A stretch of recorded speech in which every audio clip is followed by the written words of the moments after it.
इस वक्त की बड़ी खबर बता दें, निकाय चुनाव को लेकर बड़ी खबर मिल रही है। जहां पंचायत चुनाव संपन्न होने के ठीक बाद निकाय चुनाव होंगे। नगरीय प्रशासन मंत्री भूपेंद्र सिंह का बयान। अगस्त के पहले सप्ताह में निकाय चुनाव होंगे संपन्न। जुलाई में नगरीय निकाय चुनाव होंगे। अगस्त फर्स्ट वीक तक निकाय चुनाव संपन्न हो जाएंगे। देखिए, आरोप लगाना सरल है, पर जो आरोप आप लगा रहे हो वो सारा काम तो आपने शुरू किया है। तो आपने तो जो चुनाव की प्रक्रिया तय की थी, वो प्रक्रिया ही ऐसी तय की थी कि उसमें पूरी तरह से खरीद फरोख्त हो, और जिस तरह से पंचायतों में तोड़फोड़ की थी, पंचायतें अलग अलग कर दी थी, कोई कहीं कर दी थी, कोई कहीं कर दी थी, और अपनी सुविधा से सारी पंचायतों को बनाया था। उसी कारण से 2019 में चुनाव नहीं हो पाए। और नहीं तो अगर समय पे चुनाव हो जाते तो ये जो पिछले 3 वर्ष निकले, 3-4 वर्ष बिना चुनाव के, 3 वर्ष, ये 3 वर्ष में हमारे चाहे नगरीय निकाय हों, चाहे ग्राम पंचायतें हों, सब में प्रतिनिधि होते। और ये संस्कृति जो है देश के अंदर, खरीद फरोख्त की संस्कृति की शुरुआत कांग्रेस ने हमारे देश में की है। अटल जी की सरकार जिस तरह से गिराई गई थी वो हम सबके ध्यान में है, और अनेक जगह राज्यों की सरकारें जिस तरह से कांग्रेस ने बनाई थी वो भी हम सब लोग जानते हैं।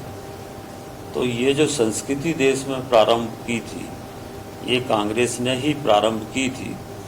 और अब भारतीय जनता पार्टी लगातार इस बात का प्रयास कर रही है, चाहे वो परिवारवाद हो, चाहे भ्रष्टाचार हो, चाहे ये खरीद फरोख्त की राजनीति हो, ये सब चीज़ें देश में समाप्त हों और एक अच्छा हमारा लोकतंत्र हो, और लोग ईमानदारी से काम करें, जनता की सेवा करें।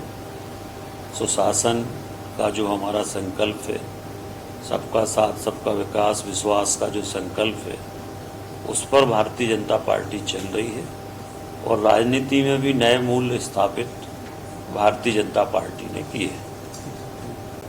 ओबीसी आरक्षण के साथ ही मध्य प्रदेश में चुनाव हो रहे थे, पंचायत के भी, नगरीय निकाय के भी।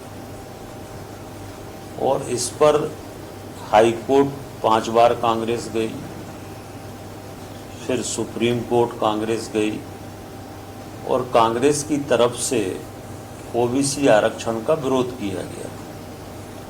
और इस कारण से उस समय सुप्रीम कोर्ट ने ओबीसी का आरक्षण शून्य कर दिया। ये तो हमारी सरकार और माननीय मुख्यमंत्री जी का प्रयास है कि हम लोगों ने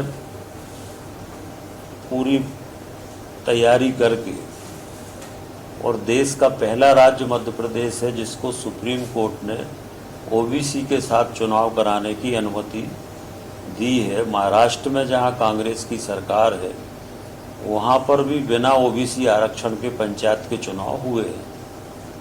और अगर हम ओबीसी आरक्षण की बात करें तो कई जगह ओबीसी आरक्षण में सीटें पहले से बढ़ी हैं। कुछ जगह थोड़ी बहुत कम हुई होंगी, तो कुछ जगह बड़ी हैं। तो ये तो इन्होंने तो आरक्षण ही खत्म करा दिया था।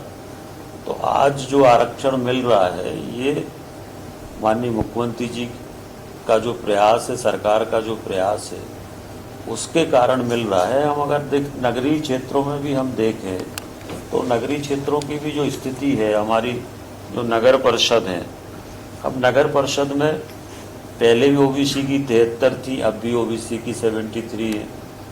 नगर पालिका में पहले ओबीसी की 25 थी, अब 28 हैं, तो बड़ी हैं अध्यक्ष में। इसी तरह से जो नगर निगम है उसमें भी ओबीसी के लिए 4 का आरक्षण है। तो ओबीसी को कोशिश हम लोगों की जो थी कि आरक्षण मिले, कहीं थोड़ा बहुत कम हुआ है तो कहीं बढ़ा भी है, पर ओबीसी आरक्षण के साथ चुनाव हो रही है, सरकार की बहुत बड़ी सफलता है। ओबीसी के साथ हम लोगों ने अन्याय नहीं होने दिया, उनके साथ न्याय हुआ है और ये देश के लिए अब एक उदाहरण बन गया है